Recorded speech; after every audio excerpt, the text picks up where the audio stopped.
Muy bien, Dios les bendiga, qué lindo verlos en esta mañana una vez más, qué tremenda, tremenda oportunidad que tenemos de poder ver la hermosura de Cristo, la majestad de Cristo a través del Evangelio de Marcos. Y la manera que nosotros podemos ver la hermosura de Cristo, de la manera que podemos aprender de Cristo es a través del estudio de los evangelios. Y como ya les había dicho la semana pasada, comenzamos este nuevo estudio, esta nueva serie, yendo a través del Evangelio de San Marcos, y hoy queremos continuar.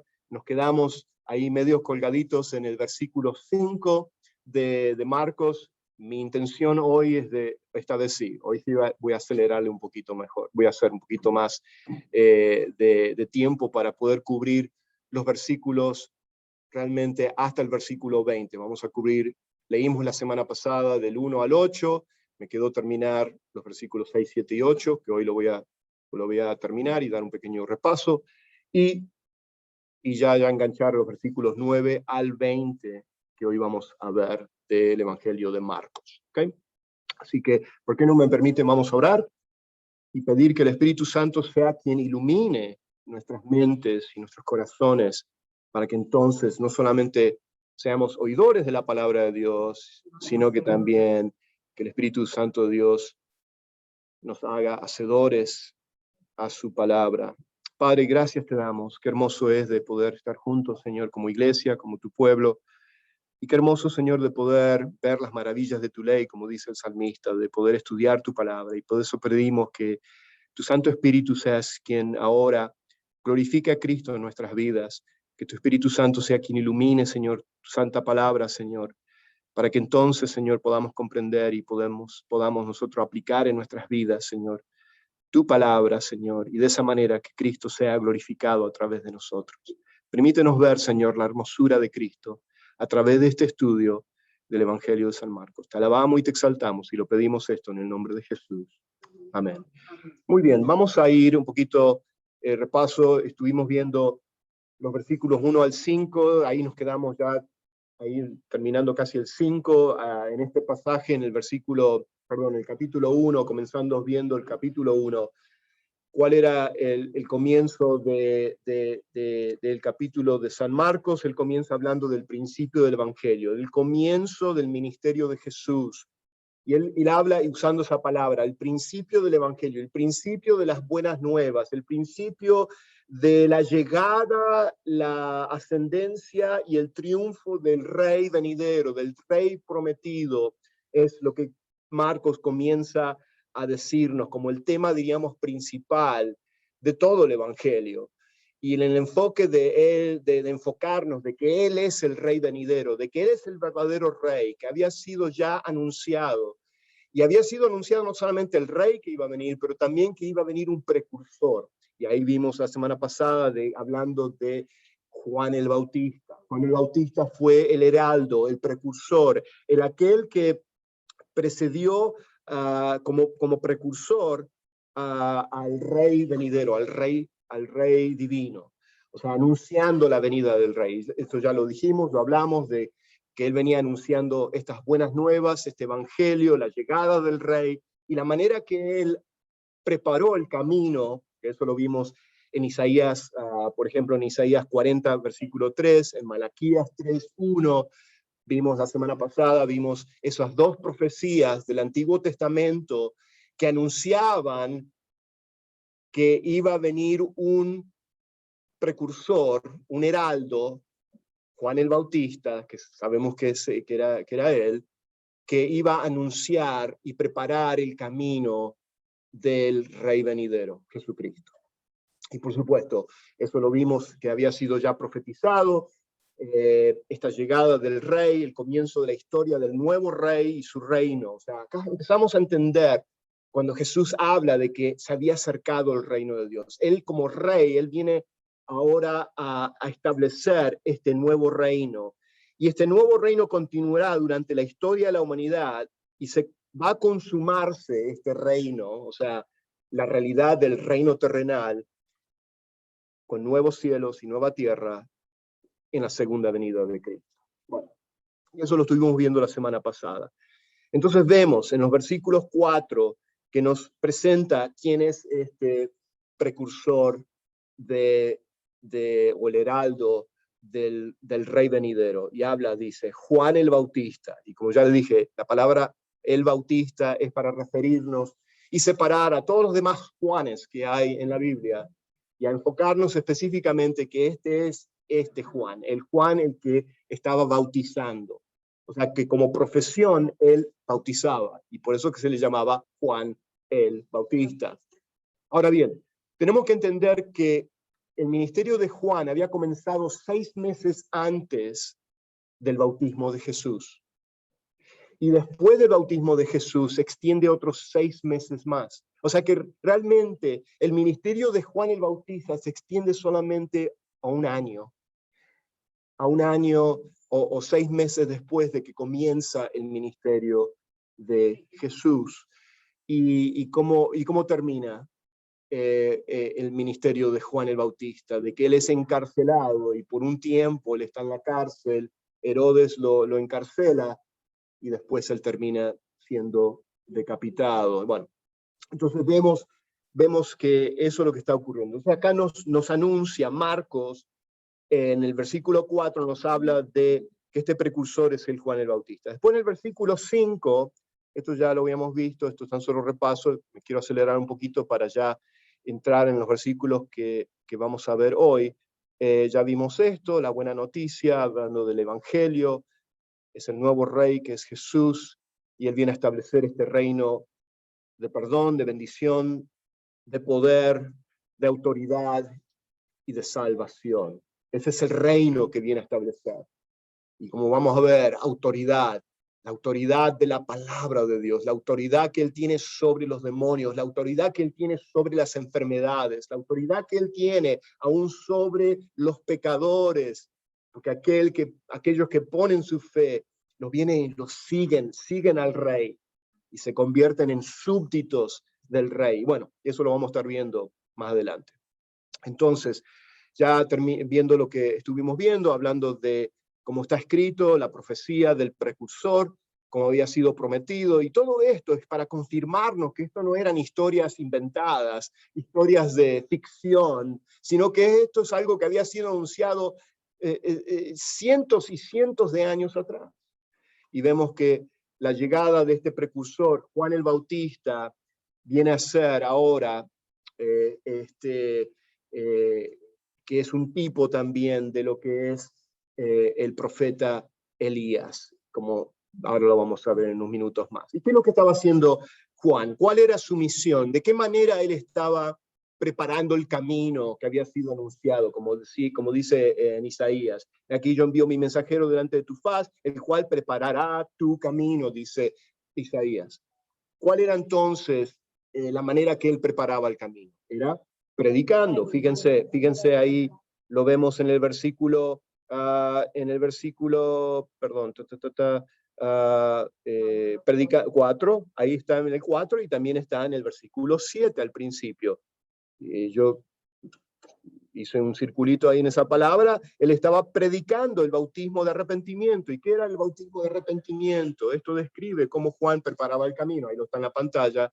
Él bautizaba ofreciendo una limpieza ceremonial, o sea que era una manera externa de demostrar que los que realmente reconocían que eran pecadores y que necesitaban el perdón de sus pecados, la manera que se expresaba eso exteriormente era a través del bautismo. Ahora, el bautismo de Juan no es exactamente lo mismo que el bautismo de hoy en día de los cristianos. Ahora, es similar en cierto sentido, es como el bautismo de hoy en día como cristianos, porque el sentido que nosotros, la razón por la cual nosotros ahora somos bautizados, es porque nosotros ahora nos identificamos con la muerte, con la sepultura y la resurrección de Cristo. O sea, proclamamos públicamente cuando estamos siendo bautizados delante de los testigos, ¿no es cierto?, de que yo ahora he recibido a Cristo como mi Señor y mi Salvador, y ahora yo me identifico que estoy en Cristo, y por estar en Cristo me identifico de que ahora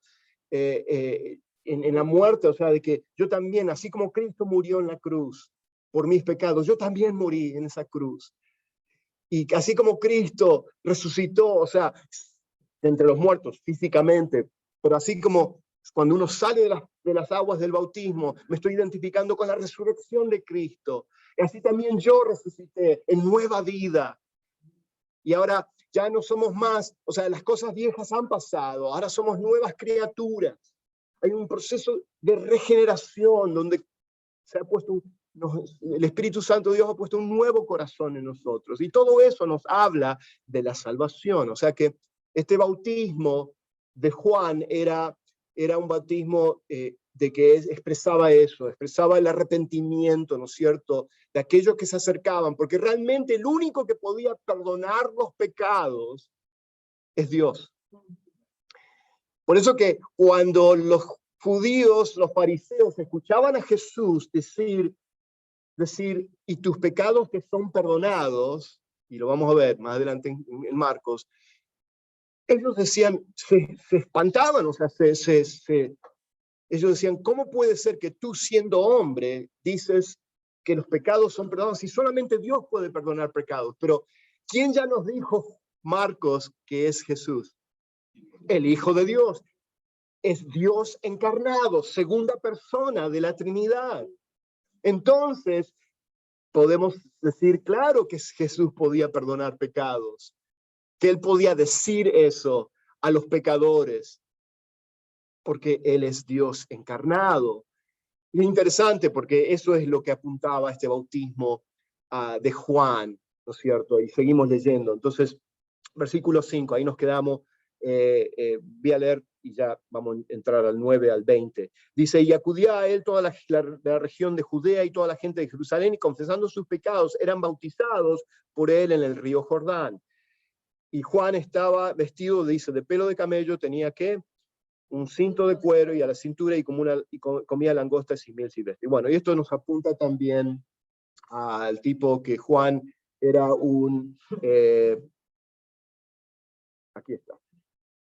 Estoy en el versículo 6. Era un tipo como Elías, ¿no es cierto? Vemos en 2 Reyes 1:8 que Elías se vestía de una manera similar. O sea, que vemos que ¿cómo iba a usar una palabra? Era la vestimenta, gracias, hermano. Iba a decir, era la moda, iba a decir. Era la vestimenta de los profetas, o sea, de un verdadero y genuino profeta, porque lo vemos así en la vida de Elías. Que se vestía de esa manera. Y si comía langosta, sí, la langosta era algo muy común en ese tiempo que habitaban en el desierto. En Levítico nos habla, y sí, literalmente era langosta. Hay ciertos comentaristas hablan de que no era el insecto, la langosta, el saltamontes. Otros dicen que tal era una cierta fruta o algo que era, pero no hay indicación que se esté refiriendo a que era una fruta, sino que realmente sí se está indicando que era el saltamontes, que se podía comer. Y en Levíticos nos habla dentro de la ley dietética que da toda esa lista de los diferentes animales y todo lo que se puede comer, y no hay tiempo de entrar en eso, pero habla de la langosta, del insecto, diríamos, que se podía comer. Me imagino que lo hacía asado, no. ¿Quién dice que no se pueden comer los insectos? Y cuando he ido a México he comido tacos de grillos o de gusanos y los chapulines, claro. Sí, un tipo de langosta. Bueno, un poquito de salsa se le pone, ¿viste? Bueno, perdón por aquellos que están viendo esto en YouTube, estamos hablando de comida. Me imagino que se les abrió el apetito a todos acá. Bueno, entonces continuamos. Entonces vemos que habla de que Juan habla de su vestido, de su vestimenta, como el profeta Elías. Y vamos a continuar en el versículo 7. Dice, y predicaba diciendo, tras mí, versículo 7, tras mí viene uno que es más poderoso que yo, a quien no soy digno de desatar, inclinándome la correa de sus sandalias o de su calzado, depende de qué traducción tengan. Yo estoy usando la traducción de la Biblia de las Américas, de sus sandalias. Acá en la que la puse en la pantalla estoy usando el que es Reina Valera, que es correa de su calzado. Juan predicaba a Jesús no de sí mismo. O sea, que acá vemos constantemente Juan, el heraldo, el precursor, apuntando ¿a quién? A Jesús. ¿Y qué es lo que estaba predicando? O sea,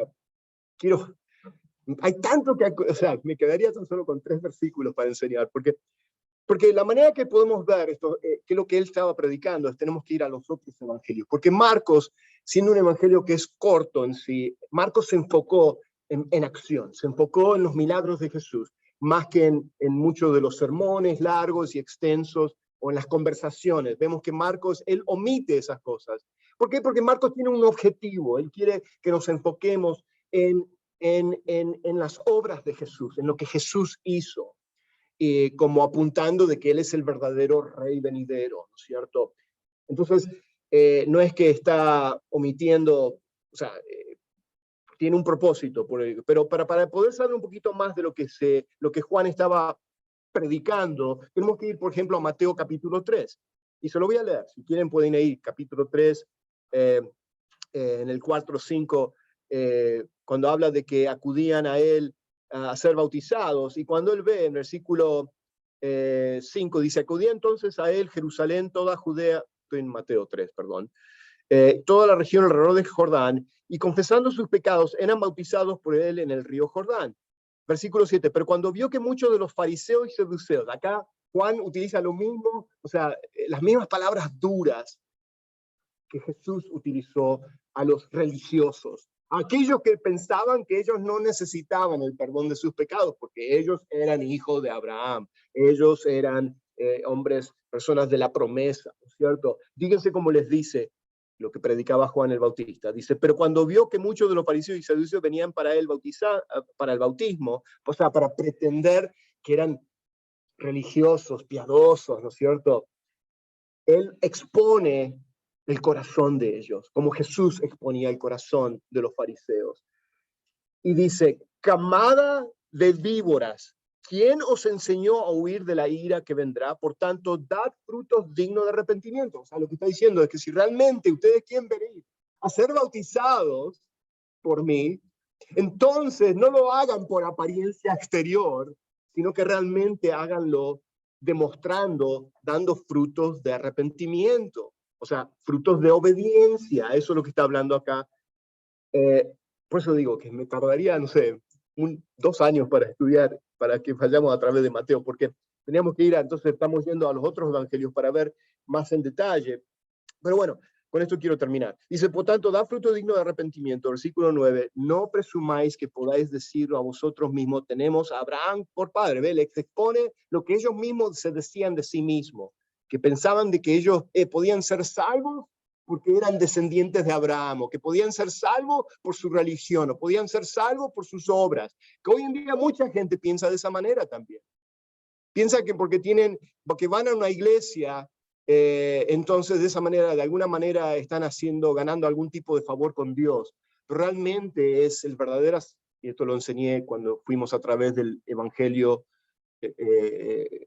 según Jesucristo en ese estudio, que realmente la verdadera fe salvadora produce un cambio en el cristiano. No que somos perfectos, no es que ya nunca más vamos a pecar, no, pero hay una dirección nueva, diferente a lo que éramos cuando estábamos sin Cristo, cuando éramos todavía pecadores dentro de nuestros pecados y nuestros delitos. Bueno, entonces él sigue diciendo, dice,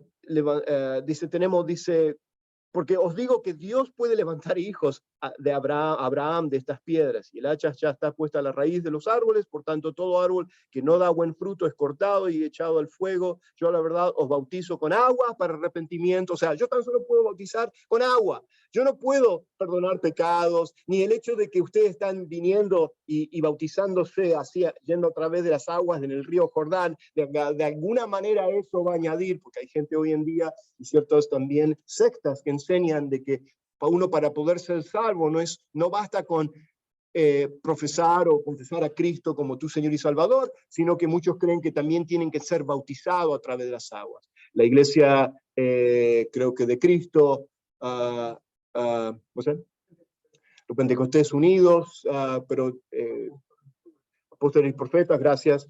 Hay varias ramas y sectas que salieron del cristianismo, que profesan un falso evangelio, una falsa enseñanza de una fe más obras, de que hacer ciertas cosas. De ninguna manera la Biblia nos enseña que el bautismo, como acá Juan lo dice, yo tan solo puedo bautizar a través de aguas de arrepentimiento. Era una expresión externa de que ellos al venir y hacer eso, en obediencia a eso, estaban demostrando lo que ellos realmente en su corazón necesitaban.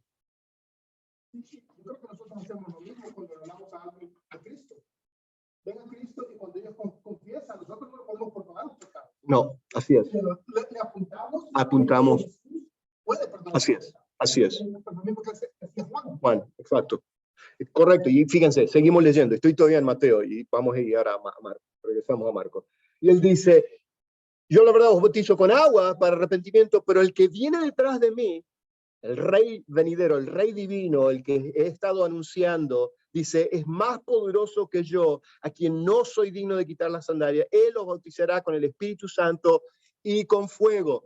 Algo que Marcos no menciona, esa palabra, y con fuego. Ahora, ¿qué significa eso? Eso no significa el hecho de hablar lenguas y lo que se habla así está hablando de iglesias pentecostales. Ahí no está hablando de ese fuego, o de lo que ellos se refieren a que sea el fuego del Espíritu Santo. Acá está hablando del fuego de purificación, el fuego de la salvación, el hecho de que Él nos bautizará en el Espíritu Santo y con fuego, está hablando de la regeneración, el nuevo nacimiento, está hablando o sea, en este versículo acá particularmente, algunos lo sacan fuera de contexto, porque acá Juan no está hablando de ese tipo de bautismo del Espíritu Santo que se enseña o se habla en lo que son en iglesias como yo fui y me entregué al Señor en una iglesia, por ejemplo, Asambleas de Dios y todo eso, que hablan del fuego del Espíritu Santo y todo. Bueno, no vamos a entrar en ese tema ahora, pero acá no está hablando de eso, está hablando del fuego de la purificación que viene a través del sacrificio de Cristo. Está hablando de eso, Juan. Aquí. Entonces, él está hablando, y entonces ahí vemos un poquito más en detalle cuál era el mensaje de Juan y cómo él predicaba y preparaba el camino del Mesías. Pero interesante, ¿no es cierto?, de verlo a través de los otros evangelios también. Así que acá, como decía Ricardo, Juan el Bautista apuntaba al Mesías, apuntaba al Salvador, apuntaba a quién podía realmente bautizar en el Espíritu Santo. Y nuevamente, el Espíritu Santo está hablando de que es el Espíritu Santo quien produce la regeneración, el nuevo nacimiento en nosotros. La tercera persona de la Trinidad es el que viene a ser ahora y morar en nosotros como templos del Espíritu Santo, sellados con la jarra del Espíritu Santo. La garantía que tenemos de nuestra salvación es que hemos recibido al Espíritu Santo, 100%. ¿No? El cristiano no recibe una porción del Espíritu Santo y después viene una segunda bendición. Ahora bien, hablamos de la llenura del Espíritu Santo más adelante, y eso lo enseñé en otras lecciones. Sí, tenemos que ser llenos del Espíritu Santo, es algo que es a diario, que debemos de buscar. Pero el recibir el Espíritu Santo es ahí, como lo dice Juan el Bautista, Él nos bautizará. ¿Y cuándo Él nos bautizará? Con el Espíritu Santo y con fuego, como dice Mateo, o añade Mateo en Mateo capítulo 3, es cuando ponemos nuestra fe en Jesucristo como nuestro Señor y Salvador. Bueno, entonces, ahí lo tengo en la pantalla. El bautismo de Juan era solamente el preludio de lo que Jesús traería, o sea que apuntaba a lo que realmente Jesús, la esencia misma de lo que Jesús iba a hacer, de la verdadera purificación, el perdón de nuestros pecados iba a venir a través del sacrificio de Cristo en la cruz. Cuando Dios vio a Jesús en la cruz, te estaba viendo a ti y a mí en la cruz. Y cuando ahora Dios te ve a ti, ve a Jesucristo en ti. ¿Se dan cuenta? Ahí está el gran intercambio, la gran sustitución, donde Cristo cargó con tu culpa, mi culpa, y ahora Dios ve la justicia de Cristo en ti y en mí. Y por eso podemos ser llamados santos, estar sin manchas. No porque no dejamos el hecho de que no pecamos más, sino que ahora estamos cubiertos con una justicia que no es nuestra, sino que es la justicia de Cristo. Muy bien, vamos a seguir, que hay mucho que cubrir. Ahora sí vamos a entrar en los versículos 9 al 11 No lo leímos la semana pasada, pero ahora lo vamos a leer. ¿Por qué no me acompañan? Vamos a leerlos de una sola vez y después vamos a ir versículo por versículo. Estoy en Marcos, capítulo 1, versículo 9. Dice así la palabra de Dios. Y sucedió en aquellos días que Jesús vino de Nazaret, de Galilea, y fue bautizado por Juan en el Jordán. E inmediatamente al salir del agua, vio que los cielos se abrían, que el Espíritu que los cielos se abrían y que el Espíritu como paloma descendía sobre él. Y vino una voz de los cielos que decía, tú eres mi Hijo amado, en ti me he complacido. Enseguida el Espíritu le impulsó a ir al desierto. Y estuvo en el desierto 40 días siendo tentado por Satanás y estaba entre las fieras y los ángeles que le servían. ¿Se dan cuenta cómo Marcos va rápido? O sea que 2 versículos anuncia el bautismo y después, ¡pum!, salta a otro evento. ¿Se dan cuenta la rapidez que tiene, o sea, el Evangelio de San Marcos? Y dice en el versículo 14, después que Juan había sido encarcelado, ¿ves? Salta nuevamente. Pasa dice, había sido encarcelado, Jesús vino a Galilea proclamando el Evangelio de Dios y diciendo, el tiempo se ha cumplido y el reino de Dios se ha acercado, arrepentíos y creed. Ahí está la clave, ahí está el mensaje de Jesucristo, el mensaje del reino. Arrepentíos y creed en el Evangelio. ¿En qué? En el Evangelio, en las buenas nuevas, en el anuncio de la llegada del Rey, en el comienzo, o sea, del nuevo reino que se ha acercado, que se viene a establecer en sus corazones, en mi corazón, es lo que Jesucristo comienza a anunciar. Versículo 16. Caminando junto al mar de Galilea, vio, acá salta nuevamente a otro evento, más se adelanta ahora al llamamiento de los primeros discípulos. Dice, caminando junto al mar de Galilea, vio a Simón y a Andrés, hermanos de Simón, echando una red en el mar porque eran pescadores.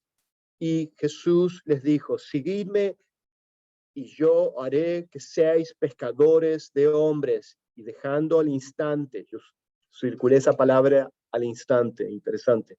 Las redes le siguieron. Yendo un poco más adelante, vio a Jacobo, el hijo de Zebedeo, y a su hermano a Juan, los cuales estaban también en la barca remendando las redes, y al instante, nuevamente circula esa palabra, al instante, los llamó y ellos, dejando a su padre Zebedeo en la barca, con los jornaleros se fueron tras él. ¡Wow! Hay muchas cosas que desempacar acá. Es como empezar a abrir un paquete de regalos acá, que tiene muchas cosas acá. Vamos a ir rápidamente. Regresemos al versículo 9. Acá comenzamos en lo que es la divina ceremonia de la coronación del rey. En lo que vimos primeramente cuando Juan el Bautista está anunciando, en los primeros versículos que leímos ya, del capítulo 1, era lo que es Jesús fue precedido por un precursor real.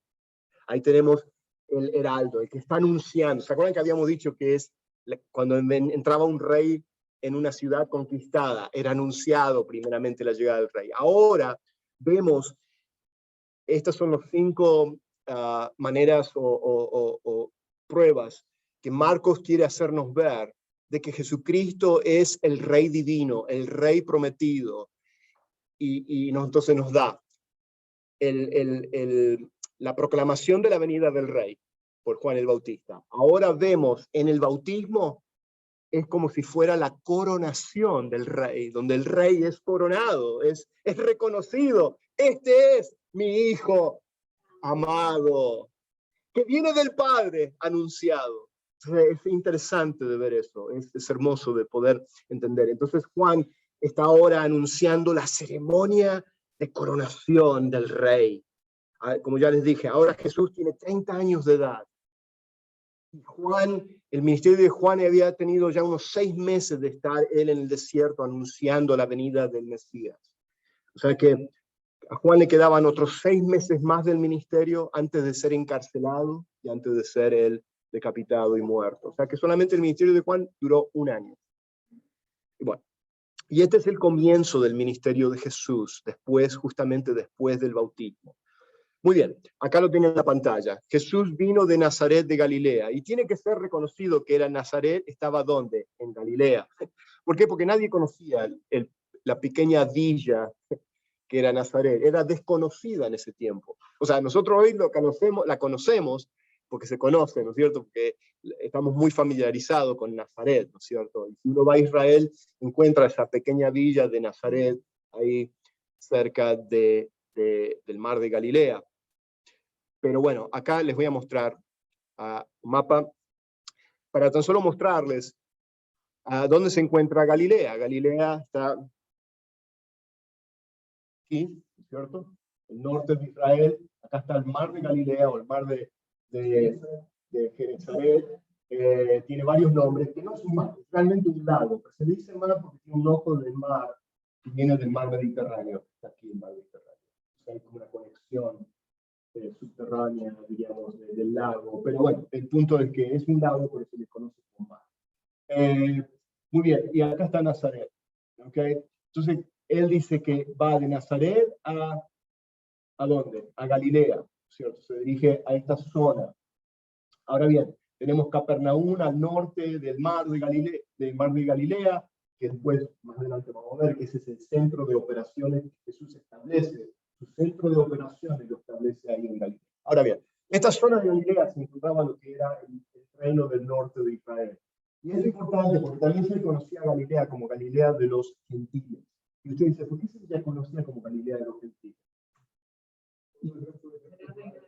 ¿Por qué? Porque a medida que nos alejamos de Jerusalén, esta era la tierra santa, este era el centro religioso, acá estaba el templo, acá estaban los fariseos, los saduceos, ahí está. Entonces, cuanto más nos alejamos los fariseos veían a esta gente como, estos no son los verdaderos judíos, estos no son piadosos, estos no están entregados, ¿no es cierto? ¿Por qué? Porque todo este reino, Samaria, y toda esta sección de Israel, cuando fue dividido el reino entre el reino del norte y el sur, después del rey Salomón, sus hijos, se dividió el reino del norte, que era llamada Israel, y el reino del sur, esta parte de acá, era conocida como Judea, como Judá, el reino de Judá. El reino del norte cayó primeramente bajo el dominio de los asirios, como después Judá cayó bajo Babilonia.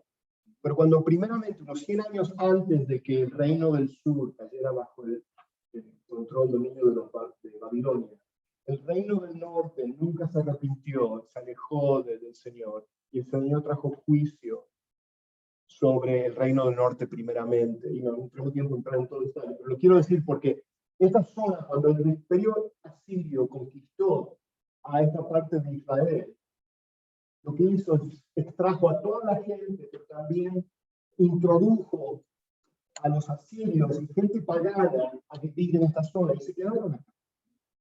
Entonces, siglos y siglos y siglos más adelante, estos eran como medio judíos que se habían mezclado. Por eso que Samaria era tan rechazada por los judíos, que ni siquiera los judíos que venían de Jerusalén, que tenían que ir a Galilea, no iban por el camino más corto así, sino que iban tomando agua y iban todos. Perdón por aquellos que están viendo en YouTube, me fui de la pantalla, es que estoy explicando el mapa. Muy bien. Entonces, ya no hay más tiempo de ir porque se está yendo el tiempo. Entonces, Isaías 9, del 1 al 2, nos da la profecía de que el Mesías iba a venir. Hasta en esto tenemos. Iba a aparecer o iba a comenzar su ministerio en la tierra de Zabulón o la tierra de Neftalí, que era el reino del norte, era parte de las tribus que vivían en el norte, o sea, de Israel, este reino del norte que había caído bajo el dominio de quién? De los asirios. Muy bien, dice así: a pesar de todo, dice Isaías, no habrá más penumbra para la que estuvo angustiada. Está hablando de aquellos que estaban por tantos siglos, ¿no es cierto?, sin un profeta, o sea, que habían caído bajo el dominio de los asirios, que habían sido rechazados por los mismos judíos. En el pasado, Dios humilló la tierra de Zabulón y a la tierra de Neftalí. ¿Cómo la humilló? Con la conquista de los asirios, trajo juicio sobre Israel. ¿Y se acuerdan que yo les dije que Dios usaba a naciones paganas para traer juicio, disciplina sobre su pueblo? Y dice, en el pasado Dios humilló a la tierra de Zabulón, a la tierra de Nestabrí, pero en el futuro, está hablando Isaías, está hablando casi 600 años, o sea, antes de la venida de Jesús, dice, pero en el futuro honrará a Galilea, que había sido conquistada por los asirios y todo eso. ¿Cómo la va a honrar? Tierra de paganos. Los mismos fariseos decían, esa es tierra de paganos, ni siquiera queremos ir para allá. Eran rechazados por los religiosos de ese tiempo de Jesús.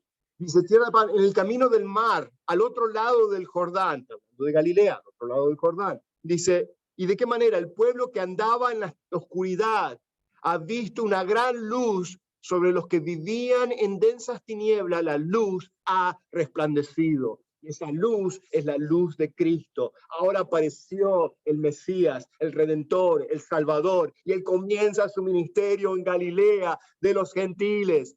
¿Qué afrenta más directa hacia los fariseos? El fariseo pensaría en su mente, el saduceo, el religioso del tiempo de Jesús, el Mesías iba a venir, el Mesías va a venir a Jerusalén, porque aquí está el templo, porque acá está el centro religioso. ¿Y dónde va Jesús a establecer su ministerio? A Galilea. ¿Por qué? Porque estaban tan lejos de Dios estos religiosos y no querían reconocerlo. Eran duros de corazón. Muy bien, vamos a regresar. El hecho de que Jesús está en Galilea. El Imperio Romano le dio a los sacerdotes de Jerusalén la potestad. Por ejemplo, cuando Pablo persiguió hasta Damasco, pero ellos no tenían potestad ni en Samaria ni en Galilea. Interesante, sí, entonces, cierto. Por eso fue que Jesús pudo desarrollar su ministerio, porque ellos no tenían potestad para arrestarlo allá. Así es. Por eso es que él al final baja a Jerusalén para morir. Así es. Y lo dice, va a regresar a Jerusalén. ¿Tienes? O sea, así es. Buen punto, y es cierto. Es correcto. O sea, podríamos cubrir tantas cosas en esto. Es increíble cómo podríamos cubrir. Me tomarían 2 años para ir a través de Marcos. Ok, ahora bien, dice, ahora bien, vamos a enfocarnos en el bautismo de Jesús. ¿Y el por qué? O sea, ¿Jesús necesitaba ser bautizado por Juan? Absolutamente no. Sabemos que no tenía que ser, no había ninguna necesidad de que él fuera bautizado. ¿Por qué? Porque el bautismo era un bautismo de arrepentimiento. ¿Tenía Jesús que arrepentirse de algún pecado? No, de ninguna manera. Porque Jesús es sin pecado, pero ahora vemos el por qué. Pero bueno, vamos a entrar ya en el bautismo de Jesús. O sea, Jesús va de Nazaret, se dirige a Galilea, se dirige hacia Juan, al río Jordán, de Nazaret de Galilea fue al Jordán, hacia el sur, ¿ok? Perdón, me confundí un poquito ahí. Entonces vemos que lo primero que se anuncia acá, cuando Jesús es sumergido debajo de las aguas del río Jordán, se ve que el cielo se abre. O sea, que esto no fue una visión. Yo creo que sepamos algo muy importante. Esto no fue una visión, como vemos muchas veces en el Antiguo Testamento, vemos visiones que tan solo se le aparece a una persona. Esto fue un evento que se pudo oír y se pudo ver en las multitudes que estaban ahí, a orillas del río Jordán, bautizándose y que habían venido a ver Juan el Bautista. Yo quiero que lo sepan bien esto, porque después vamos a entender por qué Jesús en Marcos 14 los confronta a los fariseos y le hace una pregunta acerca de si el bautismo de Juan el Bautista era de Dios o de los hombres. Porque se supo muy bien y se pudo oír la voz de Dios. Yo creo que sepan eso muy bien, porque después aún Satanás utiliza, en la tentación, utiliza esas mismas palabras. Si tú eres el Hijo de Dios, las palabras que el Padre dijo a Jesucristo, si tú realmente eres el Hijo amado de Jesús, de Dios, ¿por qué entonces tu Padre te tiene acá en un desierto? Porque estás sufriendo. Bueno, me estoy adelantando. Vamos a llegar a la tentación ahora. Entonces vemos que cuando Dios el Padre habló del cielo, todos supieron que Jesús, está ahí en las notas, no era únicamente otro hombre que estaba siendo bautizado, o sea que esto fue la anunciación, la proclamación y la coronación del rey. No es uno más que viene a ser bautizado por Juan el Bautista. Este es alguien único, es único. Jesucristo como hombre, este no es otro hombre más que viene a ser bautizado. ¿Y cómo es eso que lo sabemos? Es porque vemos lo que el Padre anuncia. Ellos supieron que Jesús era el perfecto Hijo de Dios. O sea, cuando Él le dice, en ti yo tengo complacencia, le dice acá, cuando se abren los cielos, ¿no es cierto? Y primeramente desciende el Espíritu como paloma. Ahora, el Espíritu Santo no es una paloma, yo sé que se representa como paloma, no es un animal, no es el pajarito de la paloma, ¿ok? Es como un símbolo, ¿no es cierto?, que se utiliza. La paloma es algo, es una de las aves que son delicadas, ¿no es cierto? Y cuando desciende en ese sentido, ¿no es cierto? Desciende en una manera delicada, en una manera, o sea, sobre Jesucristo. Y en ese sentido podemos ver ese símbolo. Muy bien. Entonces, ahí vemos eso. Seguimos. Estoy en el versículo 12 ahora. O sea que, volviendo al bautismo, me quedó unas cositas para hablar del bautismo. Jesús no tenía que ser bautizado. Ahora ya estoy entrando en la tentación. ¿Y por qué? O sea, entonces, ¿qué es? O sea, vemos que el bautismo de Jesús en Mateo o en Lucas nos da la conversación que está teniendo Jesús con Juan. Acá Marcos, él omite eso, él va directamente al punto, o sea, principal. Ahí fue anunciado que Jesús es el Hijo amado del Padre. Y desciende del Espíritu Santo como paloma. Eso es lo principal, lo más importante pero vemos también el intercambio en Mateo. No hay tiempo de ir por el tiempo, se nos está yendo, pero les invito a que vayan ahí en Mateo capítulo 3, 15.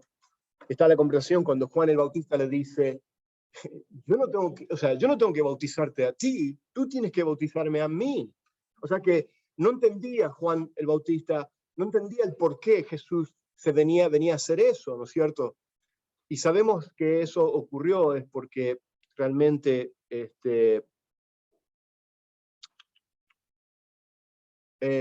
volví a la pantalla anterior. Ahí está. Que es el punto que tengo en el primer punto, que Jesús no fue bautizado porque necesitaba ser limpio del pecado, él no tenía pecado, Jesús fue bautizado para hacer ¿qué? La voluntad del Padre. Por eso Jesús le responde en Mateo 3:15, le dice, tenemos que hacer esto para que ser ¿qué? Para poder cumplir toda justicia. La justicia de Dios tenía que ser satisfecha. Entonces cuando Él le dice que tenemos que hacer esto de bautizarme para cumplir toda justicia, lo que Jesús realmente estaba apuntando a su obra redentora, de que un día Él iba a ir a la cruz a morir por nuestros pecados. Porque eso es lo que representaba, ¿no es cierto?, el bautismo. Ese es lo que el hecho de que representa la muerte, sepultura y la resurrección de Cristo. Entonces, cuando Él dice que es para cumplir toda justicia, es porque así tenemos que yo me tengo que identificar con los pecadores, como los pecadores tienen que venir a bautizarse para venir a arrepentimiento. Ahora yo me voy a reconocer con ellos. ¿De qué manera? Yo voy a tomar el lugar de los que han venido acá a ser bautizados en el río Jordán. Yo voy a tomar el lugar de ellos, no porque yo tenga pecados, sino que voy a tomar el lugar tuyo y mío en la cruz del Calvario. ¿Se dan cuenta? Por eso dice que tenemos que cumplir toda justicia. Jesús fue bautizado para hacer la voluntad del Padre y para identificarse con los pecadores. Eso lo tenía en las notas y se me escapó. Me adelanté un poquito rápido, fui ahí. Entonces, muy bien, ahora sí, vamos a los versículos 12 al 20, a la tentación de Jesús. Y dice, y luego, o sea, acá inmediatamente Marcos nos cambia la escena, ¿no es cierto? Es como esas escenas de teatro. Se bajó el telón, se sube el telón y vemos otra escena nueva. Y es la escena del desierto, es la escena que inmediatamente que Jesucristo fue bautizado, ¿qué ocurrió? ¿Quién lo impulsa? ¿Quién lo lleva? El Espíritu Santo, o sea, tercera persona de la Trinidad, lo lleva al desierto. Y acá vemos, en los versículos 12 al 13, vemos cómo, ¿se acuerdan que yo había hablado de que cómo Marcos explica las cinco pruebas de que Jesucristo es el Rey? Vimos la segunda en su divina coronación, fue en el bautismo, donde fue anunciado que Él es el Hijo amado de Dios, del Padre. Y ahora vemos acá en la escena de la tentación, donde el Rey conquista y derrota a su enemigo, a Satanás, al príncipe de las tinieblas. Acá vemos cómo Él, siendo el verdadero rey es el que tiene la autoridad para derrotar al enemigo. Y lo demuestra, ¿no es cierto? En de que no, aunque fue tentado y podía ser tentado, Jesucristo podía ser tentado porque Él es hombre. Él es el Dios hombre, el Dios encarnado. O sea, Él es plenamente, Él es hombre y plenamente también Él es Dios. Ahora bien, pero de ninguna manera la tentación nos da algún tipo de lugar para pensar de que Jesucristo podía pecar. De ninguna manera. De ninguna manera. Yo estoy en contra de aquellos que enseñan eso. De ninguna manera había una posibilidad de que Jesucristo podía pecar. Porque Hebreos nos dice claramente que él era sin pecado. O sea, que él fue tentado y él podía ser tentado como tú y yo somos tentados, pero él no podía acá. Entonces vemos que cuál fue el propósito que tuvo la tentación. Vamos a señalar varias cosas importantes. El propósito de la tentación de Jesús no fue ver si podía o no pecar, sino de probar que aún bajo tremenda presión, Jesús no podía hacer otra cosa sino obedecer la palabra de su Padre, la palabra de Dios. En la tentación Jesús, tanto él mismo, Jesús, como el Padre y como el diablo tenían sus propias expectativas. El Padre, por su lado, quería demostrar que su Hijo es un perfecto Salvador,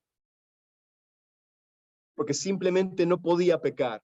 Y Jesús quería demostrar que él, como el segundo Adán, no podía ceder a la tentación del diablo. O sea, siendo el segundo Adán, el que nos representa ahora a nosotros, él no iba a caer y fallar como el Adán.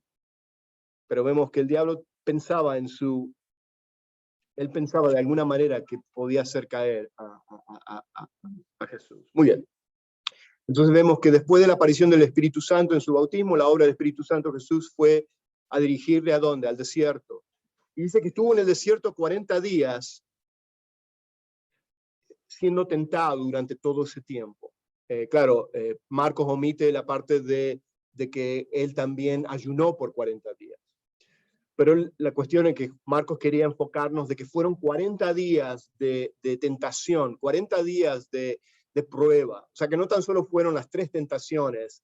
A veces nos perdemos un poco. O sea, Mateo y Lucas nos habla acerca de 3 tentaciones que tuvo Jesús, ¿no es cierto? Lo que es el deseo de la carne, que algunos lo asimilan o apuntan a Primera de Juan, cuando habla de que son los deseos de la carne, la vanagloria de la vida o el orgullo de la vida y lo que es los deseos de los ojos. ¿Okay? Y eso lo vamos a hablar ahora un poquito.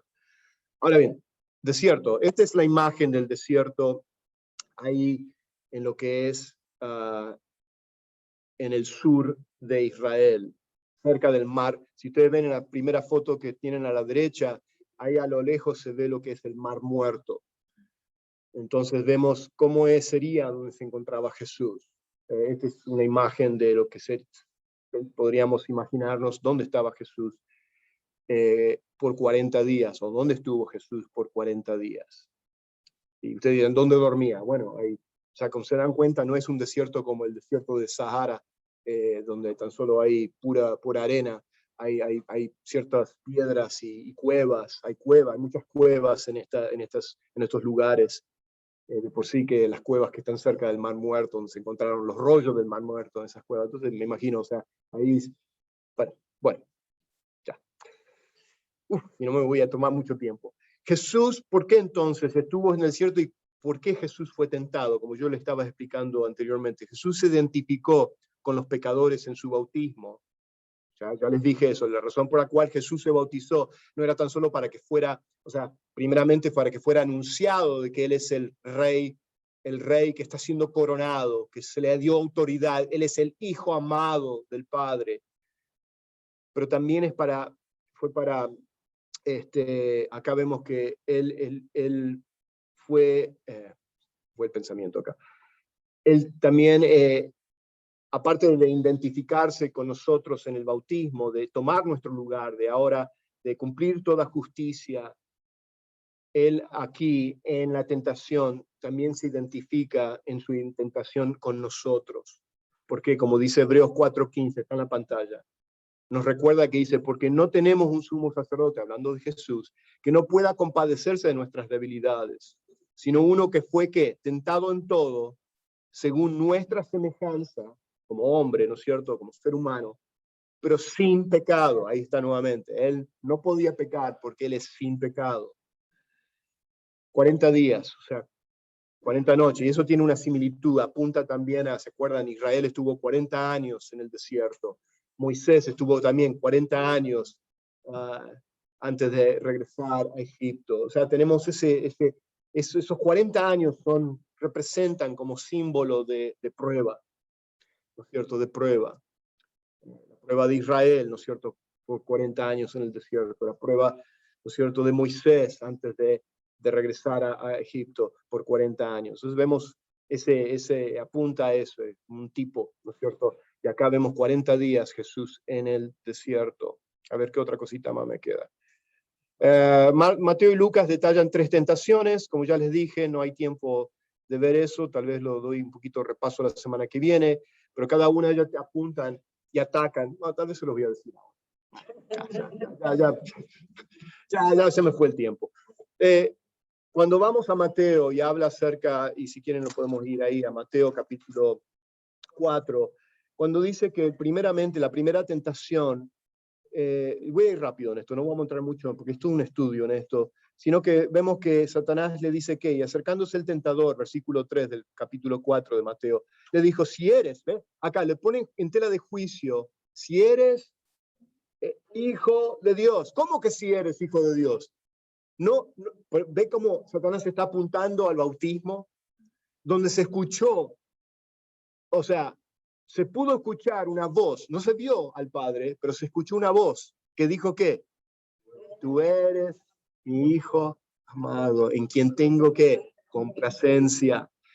¿Cómo que si eres el hijo de Dios? El Padre lo anunció que él es hijo de Dios, pero él está diciendo, si eres hijo de Dios, di que estas piedras se conviertan en pan. O sea, está diciendo, si tú eres el hijo amado del Padre, que Él te dijo, ¿no es cierto?, cuando fuiste bautizado, estoy parafraseando acá. Entonces, ¿dónde está tu Padre cuidándote? ¿Cómo que estás muriéndote de hambre acá? ¿Cómo que 40 días estás sin comer? ¿Por qué no tomas de tu autoridad, como el Hijo de Dios, quien tú eres, y por qué no conviertes estas piedras en pan? Aliméntate, tienes hambre, ¿no es cierto? Tú lo puedes hacer porque tú no eres el Hijo de Dios. ¿Se dan cuenta? Y como alguno dice, es el deseo de la carne, de satisfacer mis intereses propios por encima de los intereses o de la voluntad de Dios. Esa no era la voluntad del Padre. El Padre deseaba que su Hijo pasase a través de la prueba del desierto. Iba a pasar un tiempo, 40 días, y después sí, iba a ser alimentado, iba a ser, ¿no es cierto? Los ángeles vienen y lo iban a servir, como fue con Elías, ¿no es cierto? Pero vemos que Satanás quiso que Jesús tomara autoridad por sí mismo, porque él vino, no, ¿a qué? A someterse a la autoridad de ¿quién? Del Padre. Y vemos cómo él quería que fallase para que él no fuera el perfecto Salvador, sometido a la autoridad del Padre, a la misión del Padre, al propósito de venir, vivir la vida perfecta que tú y yo nunca íbamos a poder vivir y morir en la cruz en tu lugar y en mi lugar y al tercer día resucitar entre los muertos. Esa era la misión del Mesías. Pero Satanás quería que él saltase. Satanás quería que él no llegase a hacer eso. Por eso que viene la segunda tentación que le dice, entonces el diablo le llevó, en el versículo 5, a la ciudad santa y le puso sobre el pináculo del templo, y dice, y ahí le trae el Salmo 91, ¿no? Que le digo, si eres hijo de Dios, nuevamente, si eres el hijo de, lánzate abajo, pues escrito está, su sangre te encomendará y en las manos te llevarán, o sea que tu pie tropiece en piedra. ¿Qué es lo que nos estaba tentando? Acá vemos la tentación del orgullo de la vida. Hey, ¿vos querés que la gente te reconozca como el Hijo de Dios, como el Salvador, como el Mesías? Haz algo espectacular. Súbete al templo y que la gente te vea, porque era un lugar muy así lleno de gente, saltando, y vean que los ángeles te agarran y no dejan que te estrelles ahí al piso. ¡Oh! Algo espectacular. No, Jesús tenía que demostrar que era Hijo de Dios a través de sus milagros, a través de su vida perfecta. No era a través de hacer algo así sensacionalista, espectacular. ¿Ves? Satanás quería que él no vaya, o sea, que él tome las cosas por su propia cuenta. Hermano. Sí, estaba pensando, reflexionando lo que está diciendo. Para mí el último propósito de Satanás lo que quería es que él no cumpliera toda la ley. Y así Claro. no se podía quedar con el pacto antiguo, porque nadie lo ha cumplido, hasta que llegó nuestro Señor Jesucristo. Claro. Entonces, si él hubiera cedido, ese contrato también se hubiera cumplido. Bueno, y también si él hubiese cedido, hubiese pecado.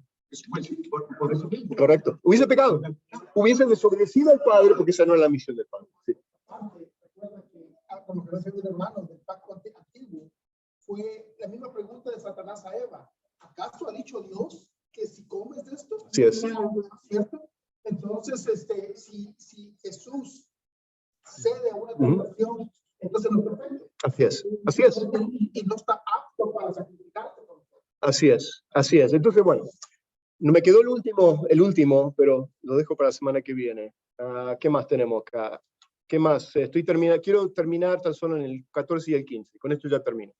Y después que Juan fue encarcelado, acá salta y otra escena más. Se bajó el telón, salimos de la tentación del desierto, y acá nos vamos un poquito hacia unos meses después.